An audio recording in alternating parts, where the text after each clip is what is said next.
Hello दोस्तों, कैसे हैं आप सब लोग। उम्मीद करता हूं ठीक होंगे आप सब लोग।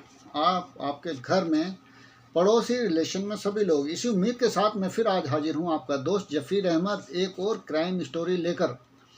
आज की जो ये क्राइम स्टोरी है, इसमें मैं आपको सुनाऊंगा तो उसके बाद आप जो सोचेंगे समझेंगे, लेकिन जो रिजल्ट होगा, जो आखिर में निकलेगा, वो उससे बिल्कुल उलट होगा। और कैसे एक पढ़े लिखे ग्रेजुएट इंसान भी तंत्र मंत्र जादू टोने के चक्कर में आकर अपनी जान गंवा देते हैं, या किस तरह से लोग इससे भी मतलब इतने अंधविश्वास है कि अगर कोई बाबा या कोई भी ऐसा इंसान अगर चाहे कि किसी पे हम अपनी छाप छोड़ना चाहें या अपना इम्प्रेशन डालना चाहें, तो वो उसमें कामयाब हो जाता है काफ़ी हद तक, और किसी भी सीधे साधे इंसान को अपनी जान से हाथ धोना पड़ता है। ये एक ऐसी ही स्टोरी है, और ये है उदयपुर से। ये उदयपुर की कहानी है, और ये 3 फरवरी 2019 की बात है। रात का टाइम था। कुछ लोग पुल पे से गुजर रहे थे रात में, वहाँ से उदयपुर के। उनकी नज़र पुल के नीचे पड़ी है, तो जब पुल के नीचे देखा तो एक महिला पड़ी थी पुल के नीचे। जब उन्होंने देखा तो उन्होंने, और पास में उन्होंने जब थोड़ा और उनके आगे नज़र गई तो वहाँ पे एक गाड़ी भी थी उसी नदी में नीचे पड़ी हुई। तब उन्होंने कहा, यार ये तो शायद गाड़ी घुस गई है, पलट गई है, गाड़ी पुल में घुस गई है नीचे नदी में, और ये महिला यहाँ पड़ी है। उसके बाद उन्होंने थाने में फ़ोन कर दिया। थाने में फ़ोन करने के बाद पुलिस आ गई। पुलिस ने जब देखा तो देखने के बाद उन्होंने देखा तो गाड़ी पड़ी थी और ये महिला भी पड़ी थी। उन्होंने लाश को उठाया। उठाने के बाद उसका जैसे भी सब चीज़ समेटी। जब उसको देखा तो उन्होंने देखने के बाद पहली नज़र में उन्हें लग गया कि ये गाड़ी तो नहीं गिरी है यहाँ पे, क्योंकि महिला जो थी तो वो ऐसे थी, ये पत्थर पे गिरी है, पत्थर उसके लगा है और बहुत बुरे तरीके से उसके चोट लगी थी, और वो महिला पड़ी थी उल्टी। उसके पास में थोड़ा आगे जाके काला धागा और ये सब जो सिंदूर, जो तंत्र मंत्र में इस्तेमाल होने वाला सामान होता है, वो पड़ा था। अब उन्होंने सोचा कि यार ये तो मतलब ये है कि पता नहीं क्या है। अब उन्होंने उसको उठा के और लाश को वो पोस्टमार्टम के लिए भेज दिया, क्योंकि लाश मिली थी नदी से और वो पोस्टमार्टम तो होना ही था, तो उसे उन्होंने पोस्टमार्टम के लिए भेज दिया।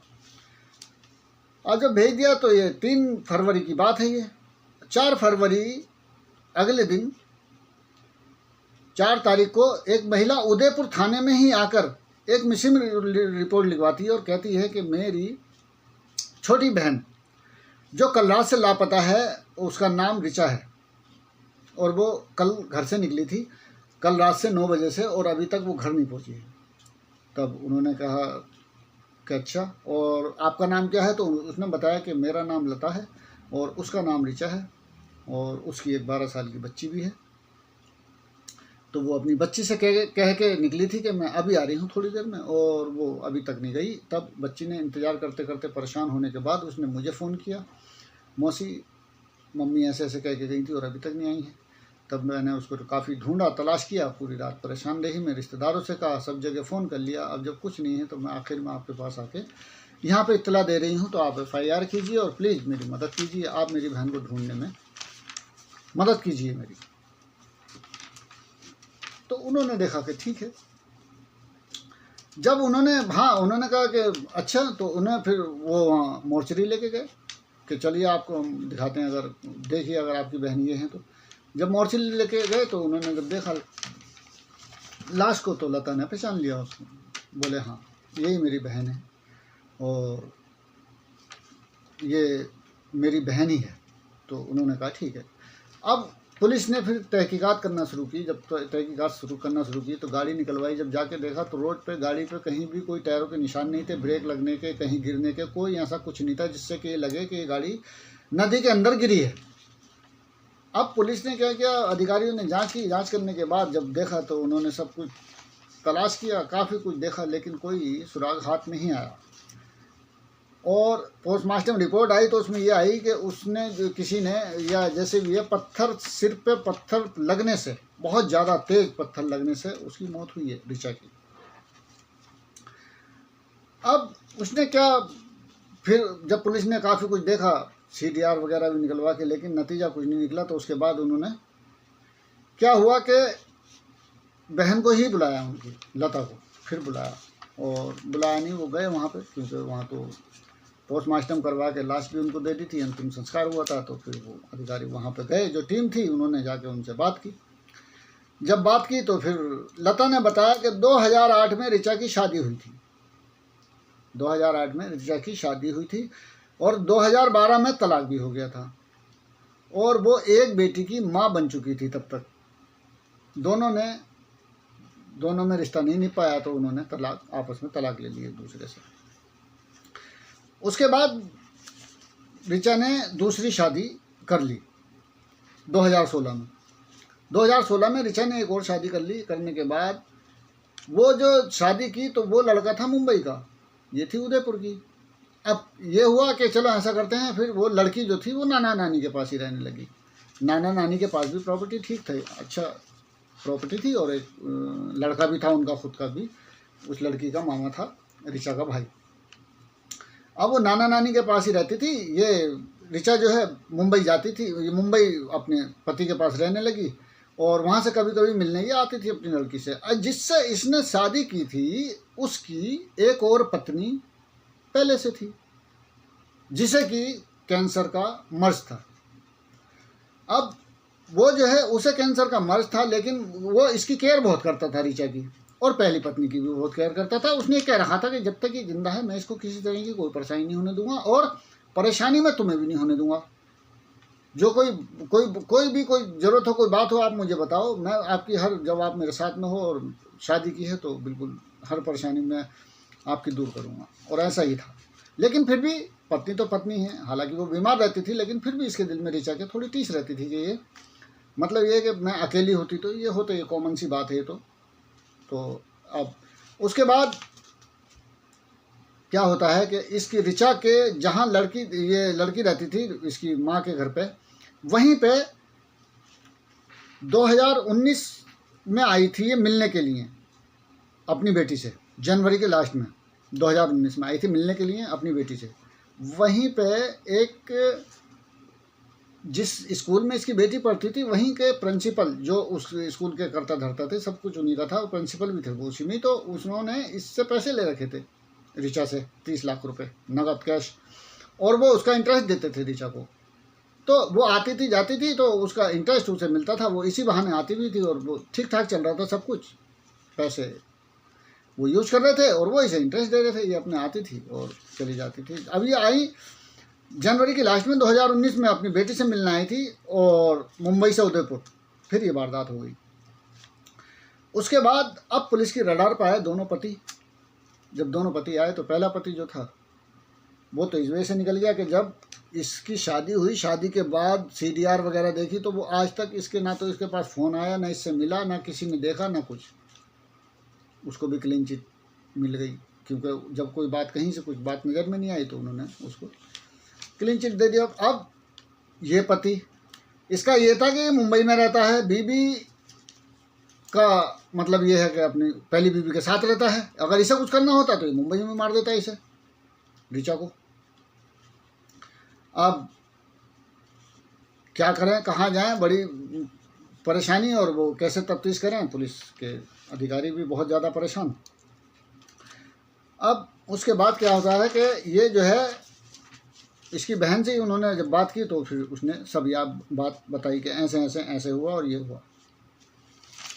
अब उसका क्या होता है कि पुलिस ने एक बात नोट करी। अब ये इधर देखा कि भाई ये ना तो ये ऐसे पता चल रहा है कुछ पति के उससे, ना बहन तो खुद आई थी, तो वो क्या कर सकती है। भाई को देखा फिर, क्योंकि उसके जो ऋचा के जो पापा थे, उन्होंने काफ़ी प्रॉपर्टी, थोड़ी प्रॉपर्टी इसके नाम कर दी थी कि मेरी जब ये नवासी बड़ी होगी, ऋचा की बेटी, तो उसके वो हो जाएगी। तब उसके भाई ने विरोध किया था उस बात का। तो इस एंगल से ही पुलिस ने देखा कि क्या पता ऋचा के भाई ने ऐसा कर दिया हो ऋचा के साथ ही।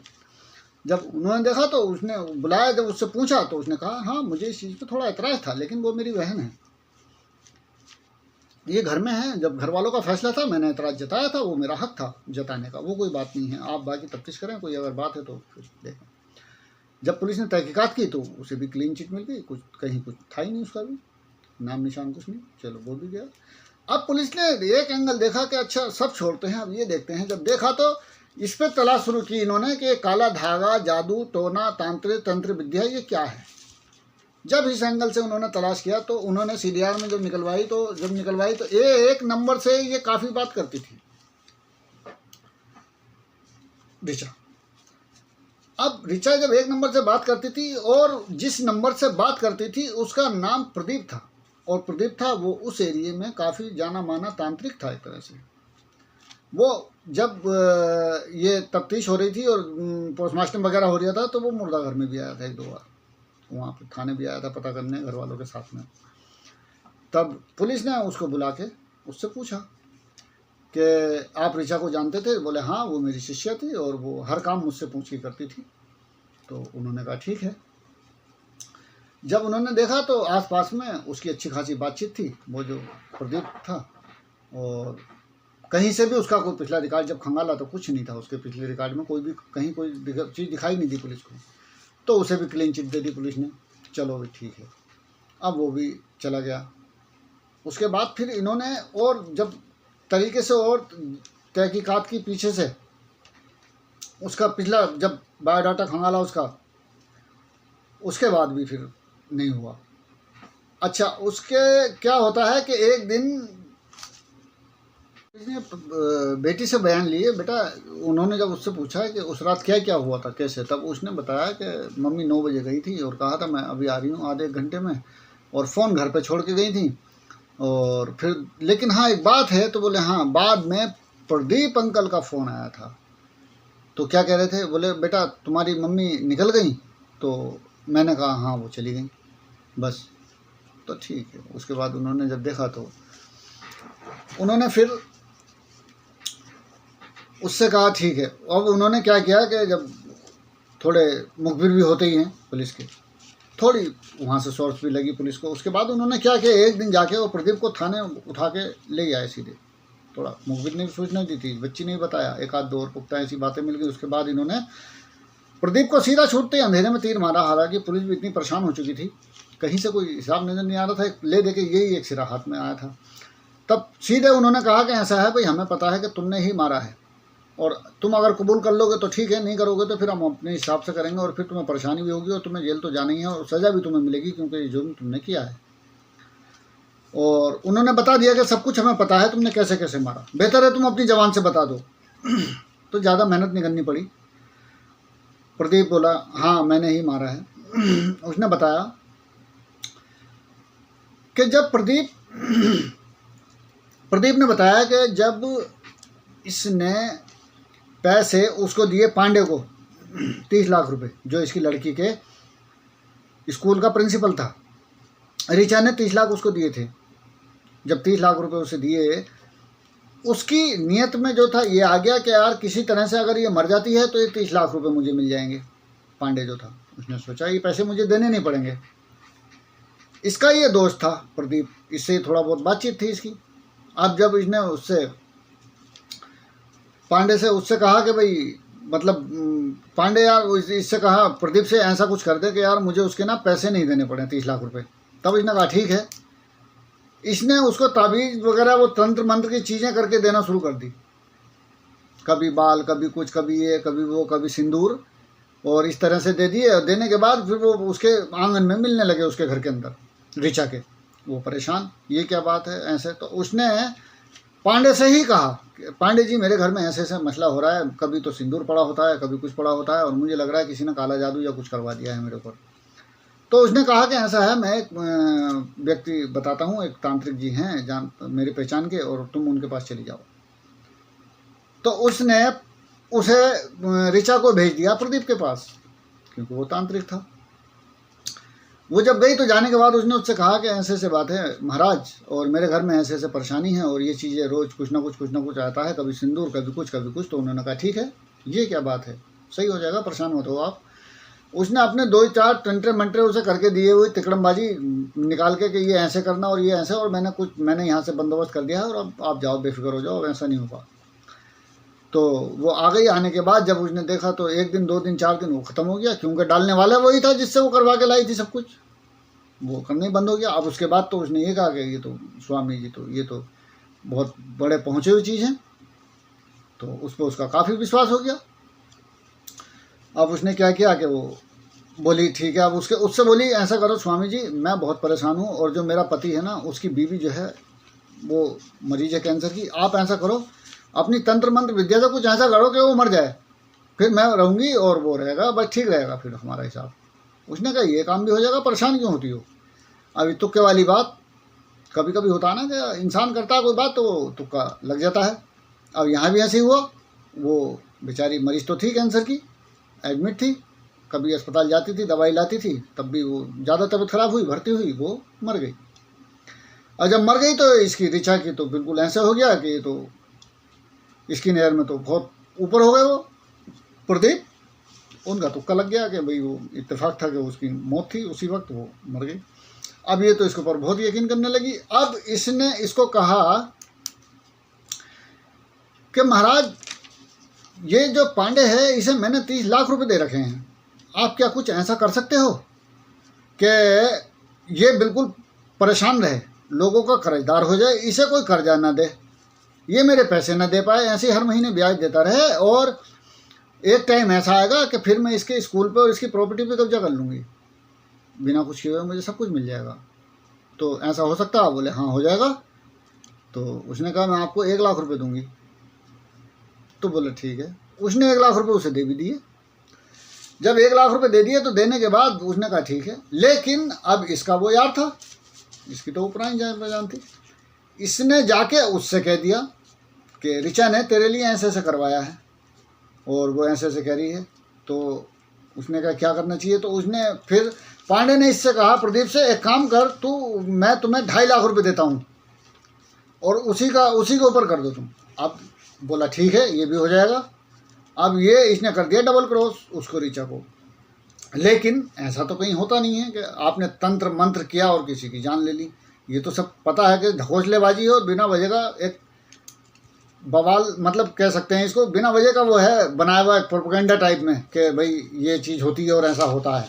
ये भी जानता था प्रदीप का ऐसा कुछ नहीं होता है और ऐसा ना ऐसा हो सकता है। तब इसने कहा क्या करूं। तो अब इसने उसको कहा, इससे तो वादा कर लिया कि हाँ ऐसा हो जाएगा। उसके बाद उसने ऋचा से कहा कि ऐसा है, इसके लिए मुझे सिद्धि करनी पड़ेगी और सिद्धि करने के लिए नदी में करनी पड़ेगी और आपको आना पड़ेगा और फ़ोन वगैरह कुछ मत लेकर आना, रात के टाइम ये काम होगा। तो उसने कहा ठीक है। अब वो रात के 9 बजे का उसने टाइम सेट कर लिया और इसको बता दिया कि भाई मैं फला टाइम पे फला जगह पे इसको ऐसा कर दूंगा। तो उसने कहा ठीक है। पांडे ने कहा ठीक है, ये मेरा भी ख़त्म हो जाएगा टंटा। उसने कहा ठीक है। अब उसने उसको जब टाइम सेट कर लिया, उसको जब बुलाया तब वो ऋचा गई और वहाँ से ऋचा जब चली तो घर से और उस जगह की दूरी 30 किलोमीटर की है जहाँ की वो नदी थी। अब रात के 9 बजे 30 किलोमीटर कार अकेले लेके जाना इतनी दूर की किसी भी काम से, पुलिस को पहले ये बात खटक रही थी। अब उसके बाद जब वहाँ गई तो जाने के बाद इसने देखा, बुलाया, बुलाने के बाद नीचे नदी में ले जाके और उसको शुरू कर दिया अपने वही रख के तंत्र मंत्र शुरू कर दिया। करने के बाद बोले यहाँ पत्थर पे बैठो, उसे पत्थर पे बिठाया और बोले अपनी आंखें बंद करो, बिल्कुल मत खोलना, अगर तुमने आंखें खोल दी तो सब कुछ खराब हो जाएगा। तो बोले ठीक है। उसने आंखें बंद कर ली। एक पढ़ी लिखी ग्रेजुएट थी वो औरत, बहुत काबिल पढ़ी लिखी औरत थी वो। अब जब आंखें बंद कर ली, ये एक साथ मोल लाया था अपने चेले को वहाँ पे कि भाई ये मेरे साथ में हाथ बटाएगा। उसने पीछे से पत्थर लेके हाथ में जब मारा है ना, उसके पीछे से इतनी तेजी से मारा उसके ऋचा के कि एक पत्थर में उसे बिल्कुल वहीं गिर गई वो। फिर उसको उल्टा करके वहीं डाल दिया, वो सामान वामान वहीं पे छोड़ा और ऊपर जाके उसकी गाड़ी को इन्होंने धक्का दिया तो गाड़ी गिरी ऐसे कि गिर तो गई, लेकिन उसके शीशे पीछे सब कुछ बिल्कुल जैसे चीज़ें थी, जहाँ लगनी चाहिए थी वो वहीं लगी और बाकी कहीं कोई क्रैक नहीं आया। जबकि गाड़ी जब पलटती है या गिरती है तो उससे पहले तो साइड के शीशे पीछे सब टूटते हैं, शीशे वगैरह। लेकिन जब पुलिस ने देखा तो पहली नहरों में जान लिया था खैर, लेकिन फिर इसने अपना जुर्म कबूल कर लिया। अब जब जुर्म कबूल कर लिया तो फिर इसको पकड़ा, फिर वो जो इसका चेला था उसको भी और पांडे जी को भी, इन सबको हिरासत में लिया गया और फिर इन पे मुकदमा चला गया। अब ये लोग जेल में हैं सब। एक पढ़ी लिखी लड़की काबिल और तंत्र मंत्र के चक्कर में आके उसने क्या किया कि वो अपनी ही जान गंवानी पड़ गई उसको। और जबकि वो तांत्रिक जो था वो इतना बड़ा लालची कि उधर उससे भी लिए पैसे, उससे भी लिए पैसे, और फिर बाद में आखिर में उसने सब कुछ छुपाने के लिए हत्या ही कर दी उसकी। दोस्तों इसी तरह की एक और वीडियो मैंने बनाई थी, अभी इससे पिछला वाला एपिसोड है, देख लें आप इसको।